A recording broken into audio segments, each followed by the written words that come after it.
آج کی اس ویڈیو میں ہم آپ کو بلیوں کے بارے میں ایسے حقائق بتائیں گے جن کو جان کر آپ حیران ہو جائیں گے۔ ناظرین، بلیوں کا شمار ان چند پالتو جانوروں میں کیا جاتا ہے جو لوگوں کو بے حد پسند ہیں۔ اگرچہ اسلام میں بلی حلال نہیں ہے، لیکن اس کو پاکیزہ اور طاہر حیوانات میں شمار کیا جاتا ہے۔ ایک سائنسی اندازے کے مطابق انسان نے بلی کو 10,000 سال پہلے سدھایا یا پالتو بنایا تھا۔ بلی آج کے دور میں سب سے عام پالتو جانوروں میں سے ایک ہے۔ افریقی جنگلی بلیوں کی کئی اقسام کو پالتو بلی کے آباء و اجداد سمجھا جاتا ہے۔ بلیوں کو پہل شاید اس وجہ سے سدھایا گیا تھا کہ یہ چوہے کھاتی تھیں اور اکثر اوقات جہاں اناج محفوظ کیا جاتا ہے وہاں انہیں پالا جاتا تھا، لیکن بعد ازاں ان کو انسان کے دوست اور پالتو جانور کے طور پر بھی پالا جانے لگا۔ پالتو بلیوں کے جسم پر لمبے یا چھوٹے بال ہوتے ہیں جن کی بنیاد پر ان کی اقسام اور نسلوں کا تعین کیا جاتا ہے۔ اب اگر بلیوں کی شرعی حیثیت کی بات کی جائے تو آپ صلی اللہ علیہ وآلہ وسلم نے ان سے حسن سلوک کی تاکید کی ہے۔ ایک روایت میں ہے کہ سیدنا عبداللہ ابن عمر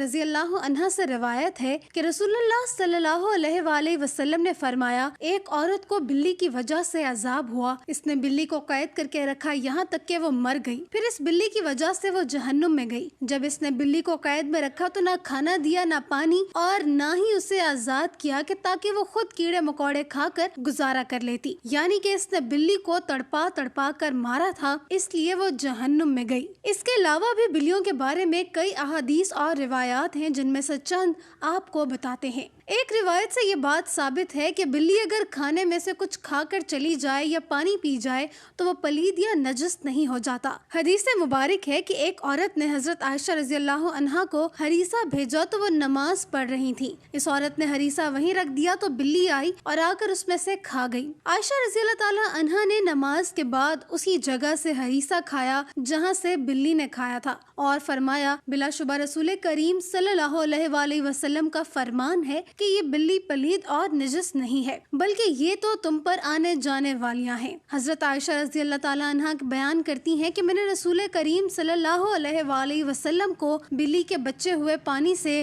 وضو کرتے ہوئے دیکھا ہے۔ اب اگر گھر میں بلی پالنے کے سوال کی بات کریں تو فقہاء کا کہنا ہے کہ گھر میں بلی پالی جا سکتی ہے، ایسا کرنے میں کوئی حرج نہیں، کیونکہ بلی نہ ہی موذی جانور ہے نہ ہی نجس ہے۔ ہر شخص کو معلوم ہے کہ اس میں کوئی نقصان نہیں، بلکہ بلی گھر میں رکھنا فائدہ مند ہے۔ یہ گھر میں پیدا ہونے والے کیڑے مکوڑے اور چوہے وغیرہ کھا جاتی ہے۔ بلیوں کو قدیم دور کے بعد مشرق قریب میں عقیدت دی گئی اور اسلام نے اس روایت کو اپنے بہترین انداز میں اپنا لیا، جو کہ اس عقیدت سے بالکل ہٹ کر ہے جو کہ دیگر قدیم مذاہب میں بلی کو دی گئی۔ کچھ مذاہب میں بلی کو ناپاک سمجھا جاتا ہے تو کچھ مذاہب میں اسے حلال جان کر کھایا بھی جاتا ہے، جبکہ اسلام نے ایک طرف ان کا گوشت کھانے سے منع کیا ہے اور دوسری طرف ان کے ساتھ پیار، محبت اور حسن سلوک کرنے کی تلقین بھی کی ہے۔ جیسے ایک صحابی کی کنیت ہی ابو ہریرہ یعنی کہ بلیوں والا پڑ گئی تھی۔ حضرت ابو ہریرہ کے نام کے بارے میں مورخین میں اختلاف ہے۔ کچھ نے لکھا ہے کہ آپ کا نام اسلام لانے سے قبل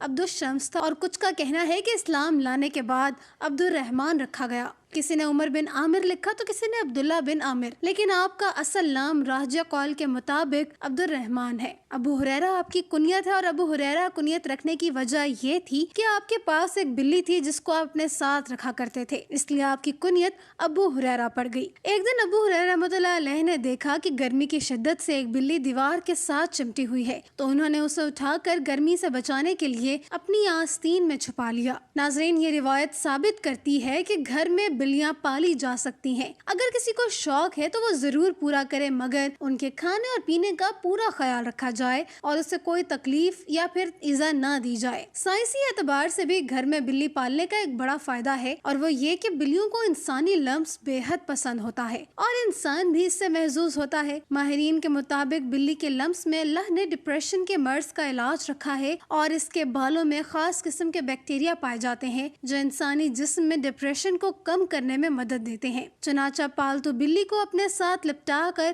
بٹھانا یا سلایا جائے، اس سے نہ صرف آپ کی بلی خوش رہے گی بلکہ آپ کو ڈپریشن سے بھی نجات دلائے گی۔ اب ہم آپ کو بلیوں کے بارے میں کچھ مزید معلومات بتاتے ہیں جو ماہرین کے تجربات کے بعد سامنے آئیں۔ ویسے تو یہ معلومات سب کے لیے دلچسپ اور حیرت انگیز ہیں، لیکن جنہوں نے بلیاں پال رکھی ہیں ان کے لیے انتہائی فائدہ مند ہے۔ ماہرین کے مطابق بلیوں کی اوسط عمر 13 سے 17 سال ہوتی ہے، مگر اکثر بلیاں 20 سال کی عمر تک پہنچ جاتی ہیں۔ دو بلیاں آپس میں کبھی بھی میاؤں کر کے بات نہیں کرتی۔ جب بھی آپ کی بلی میاؤں کرے تو جان لیں کہ وہ آپ سے ہی مخاطب ہے۔ اس کے علاوہ بلیوں کی مونچھوں کے متعلق ایک عام تاثر پایا جاتا ہے کہ ان کے ذریعے بلیاں اپنا توازن برقرار رکھتی ہیں، لیکن ایسا تاثر بالکل غلط ہے، بلکہ ماہرین کا کہنا ہے کہ بلیوں کی مونچھوں میں ایک سینسر ہوتا ہے جو جگہ کے فاصلے اور مختلف اشیاء کے سائز کا پتہ لگاتی ہیں اور بلیوں کو آگاہ کرتی ہیں۔ حتیٰ کہ اندھیرے میں بھی بلیاں اپنی مونچھ کے ذریعے کسی بھی فاصلے یا کسی بھی چیز کے سائز کا پتہ چلا لیتی ہیں۔